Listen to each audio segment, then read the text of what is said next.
Hello students, welcome.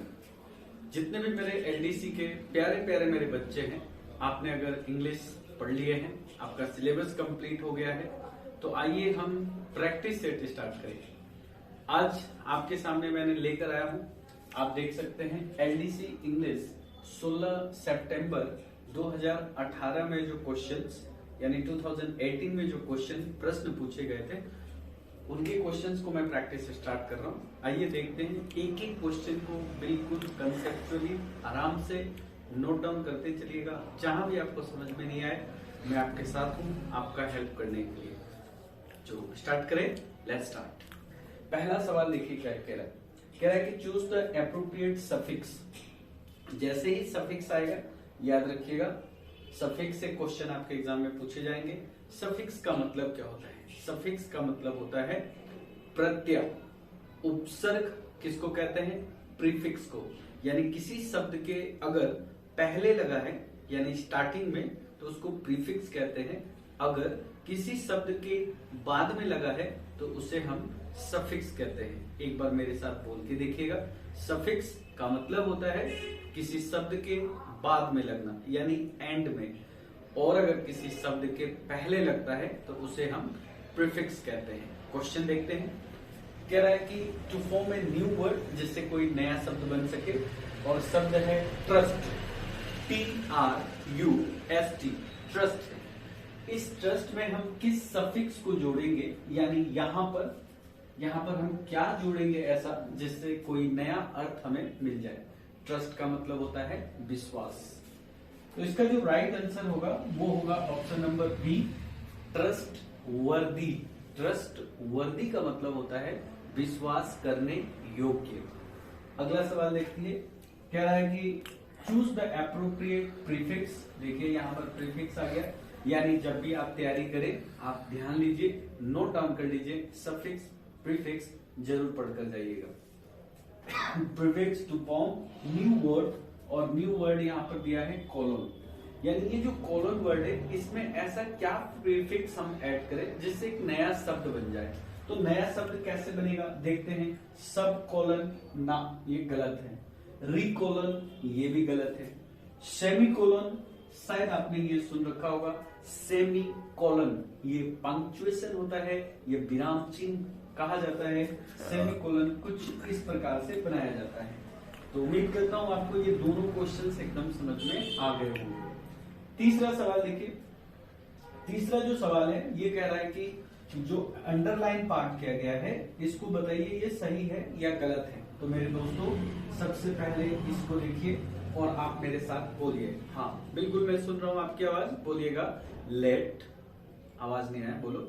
Late, like, but, between, except और किसी भी प्रीपोजिशन के बाद हम हमेशा ऑब्जेक्टिव केस का प्रयोग करते हैं।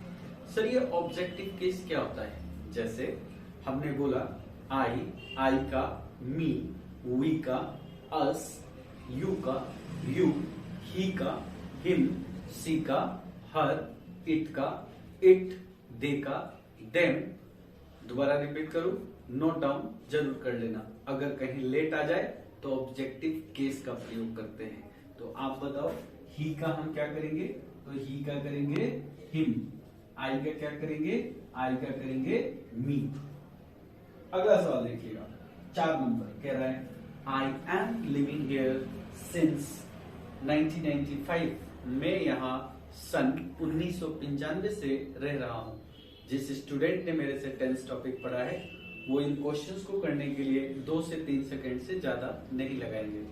सिंस और फॉर का प्रयोग हम या तो परफेक्ट टेंस, नहीं तो परफेक्ट कंटिन्यूअस टेंस में करते हैं। आप देख लीजिए, यहाँ पर सिंस लिखा हुआ है और यहाँ लिखा है एम लिविंग, यानी ये प्रेजेंट कंटिन्यूअस टेंस है। और प्रेजेंट कंटिन्यूअस टेंस के अंदर हम कभी भी सिंस या फॉर का प्रयोग नहीं करते हैं। आपको इस सेंटेंस को सही करने के लिए इस एम की जगह आपको लिखना होगा आई।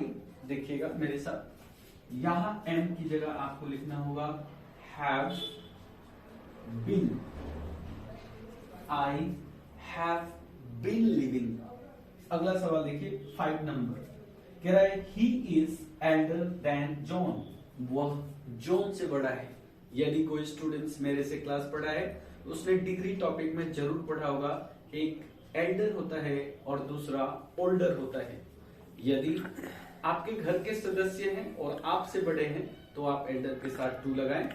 यदि आपके जैसे आप मान लो आपने मुझे कहा कि सर आप हमसे बड़े हैं, हाँ बिल्कुल मैं आपसे बड़ा हूं, लेकिन मैं आपके घर का सदस्य नहीं हूं।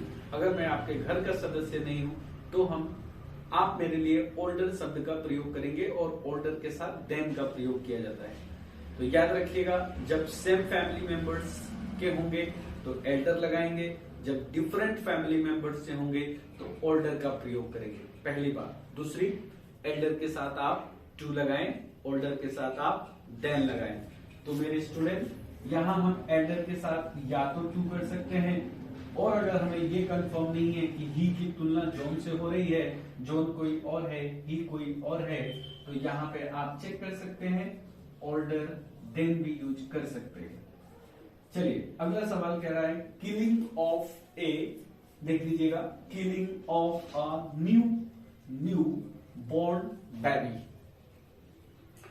जिसने भी क्लासेस पढ़े हुए हैं हमसे, हमारे बैचेस के अंदर हमने आपको जरूर पढ़ाया था कि अगर कोई नवजात शिशु की हत्या कर दी जाती है तो उसे इंग्लिश में हम इन्फेंटिसाइड कहते हैं। देखो दोस्त, मैंने ऑप्शन नहीं लिख रखा है क्योंकि हमारा जो बोर्ड है वो अभी काफी छोटा है, इसको धीरे धीरे बड़ा करेंगे, तो मैंने केवल क्वेश्चन लिखा है। आप लोग मेरे साथ आंसर लिखते हुए चलेंगे और आपका राइट आंसर होगा इन्फेंटिसाइड।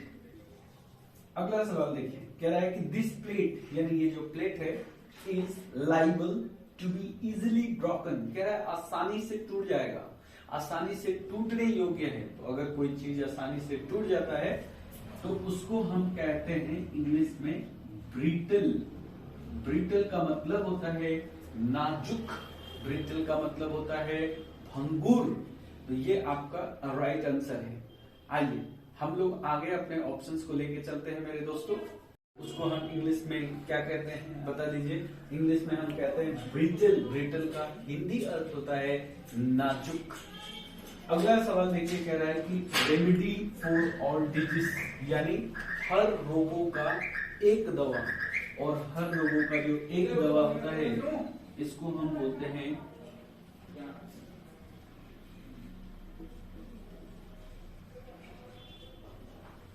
पेनासिया। लिख लीजिएगा, पेनासिया। पेनासिया का मतलब होता है रामबाण। पेनासिया का क्या मतलब होता है? रामबाण होता है। आगे वर्ड कह रहा है कि what does the word pre were means. अरे मेरे दोस्त, प्री पूछ रहा है। प्री का मतलब होता है पहले। कह रहा है कि प्री वर का मतलब क्या होता है? तो बहुत आसान है, ऑप्शन चेक कर लेना। प्री का मतलब लिख लो बिफोर, अब यहाँ लिखेंगे द और इसके साथ लिखेंगे वर, यानी बिफोर द वर। आखिरी क्वेश्चन है 10 नंबर। कह रहा है वह इतना मोटा है, वह इतना मोटा है कि चल नहीं सकता है। याद करिए, यदि आपने रिमूवल ऑफ टू पढ़ा है तो आपने ये कंसेप्ट को जरूर पढ़ा होगा। वह इतना मोटा है कि चल नहीं सकता। ये जो 10 नंबर क्वेश्चंस हैं ये मैं आप लोगों के लिए छोड़ता हूँ। कमेंट में लिख के इसका आंसर मुझे जरूर बताएंगे। अगले वीडियो में इसी क्वेश्चन से मैं स्टार्ट करूंगा। तो आइए आज का सेशन को हम यहीं पे एंड करें। माय डियर स्टूडेंट्स, जहां भी आप रहें, खुश रहें, मस्त रहें और व्यस्त रहें। आओ स्टार्ट करेंगे, नेक्स्ट वीडियो में मिलेंगे। ये वीडियो अगर आपको अच्छा लगा हो तो आप प्लीज इसको लाइक करें, सब्सक्राइब करें और इस चैनल को प्रमोट भी करें। Thank you everyone.